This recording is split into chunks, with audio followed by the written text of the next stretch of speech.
Hello everyone, and welcome to Vlinko's channel.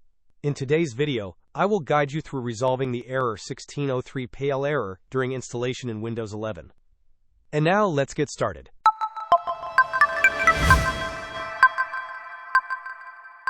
If you are encountering the persistent error 1603 pale error when trying to install something on Windows 11, do not worry. We have a few solutions to help you fix this.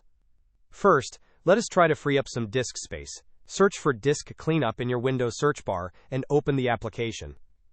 Once Disk Cleanup opens, click on OK. You will see a list of items you can clean up. Make sure to check all the boxes that are available.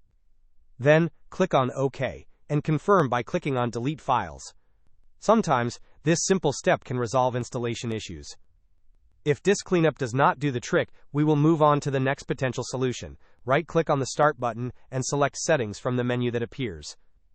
In the Settings window, navigate to the Windows Update tab. On the right side of the screen, click on the Check for Updates button. Ensuring your system is up to date can often fix various installation problems.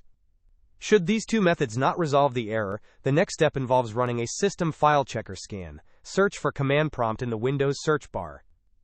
Right-click on Command Prompt and select Run as Administrator. In the Administrator Command Prompt window, type the following command and press Enter, sfc/can now. This command will scan for and attempt to repair corrupted system files. If even the SFC scan does not provide a solution, it may indicate that the installation files themselves are corrupted. In this scenario, your best course of action would be to try downloading the setup folder again and attempting the installation with a fresh copy of the installer. Hope this was helpful. Don't forget to like and subscribe if you enjoyed. As always, thanks for watching, and I will see you in the next video.